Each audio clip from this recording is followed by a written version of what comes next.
welcome to my Ganodermic Beast cannoning guide. So let's get straight to it. Now first of all, let's go through the gear. Gear wise, rims is nice and cheap. Don't bother using Ganodermic. You can if you want, but be more expensive as you use quite a bit of your flakes to repair your Ganodermic. So I recommend rims or subjugation armor, or whatever you call it. That new armor is better than a rim, so if you can use that. Cape wise, a God Cape is pretty much the best. Arcane Stream Necklace is pretty much the best you can use as well. If not, a Fury. If not that, a Glory.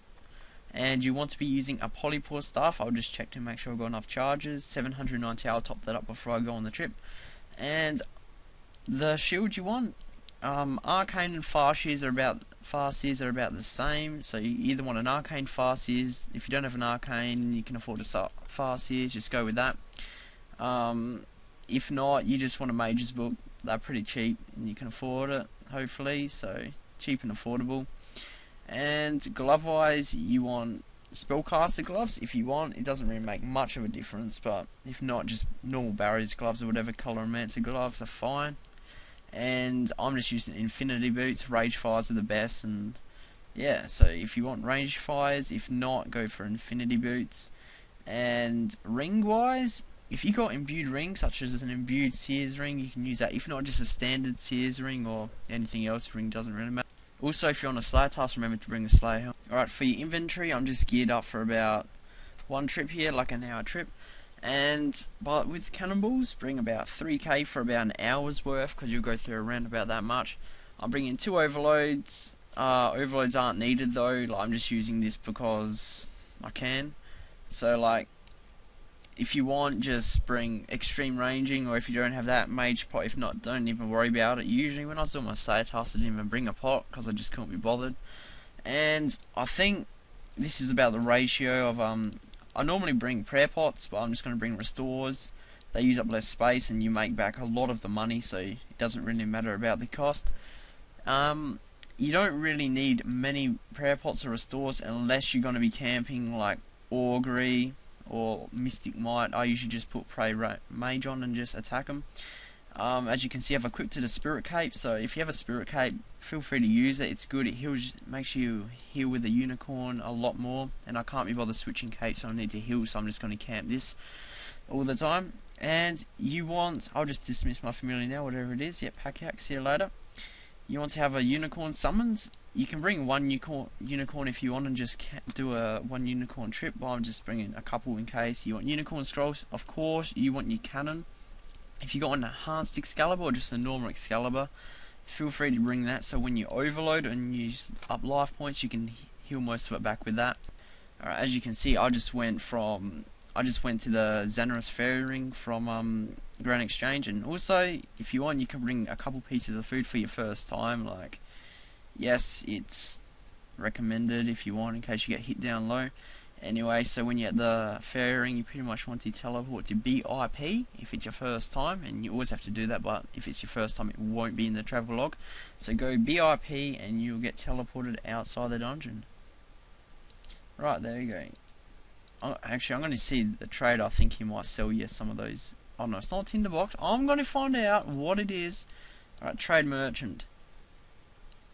Pestle and mortar. Yep, so you can pretty much buy, I think it's a normal jug you need. Anyway, so you can pretty much buy all the supplies you need to make this neem oil thingy, and pretty much just pick neem drupes from the vine and crush them with the pestle and mortar into the jug. And yes, that's how you get one. Anyway, so just follow where I go, I guess.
luckily, didn't even have to rest. I was alright. Usually you have to rest because I just run around in loops because I don't know where the hell I'm going.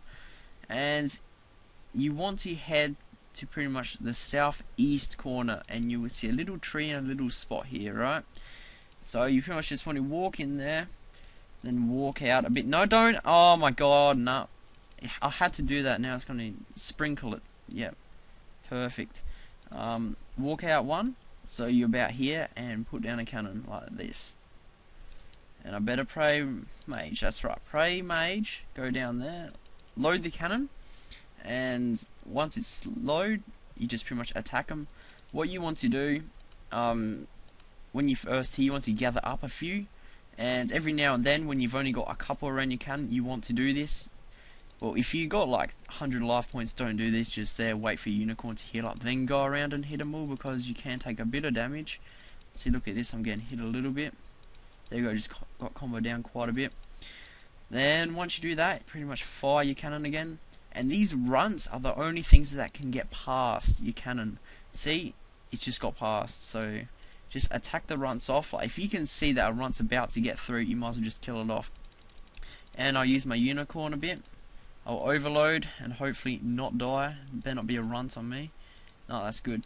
Whoa, that's whoa.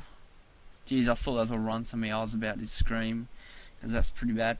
The main loot you get down here is pretty much, what are they called? Those Ganodermic flakes you want to look out for. You want to look out for tree seeds, and they drop effigies quite a bit. So just look out for all of those things, and you should be good. So yeah, when you have to reload the cannon, just go out, click fire again, and run back in. Don't stand out there or anything, because they will eventually kill you. So if you go AFK, make sure no runts are like about to escape or something, because that won't be good.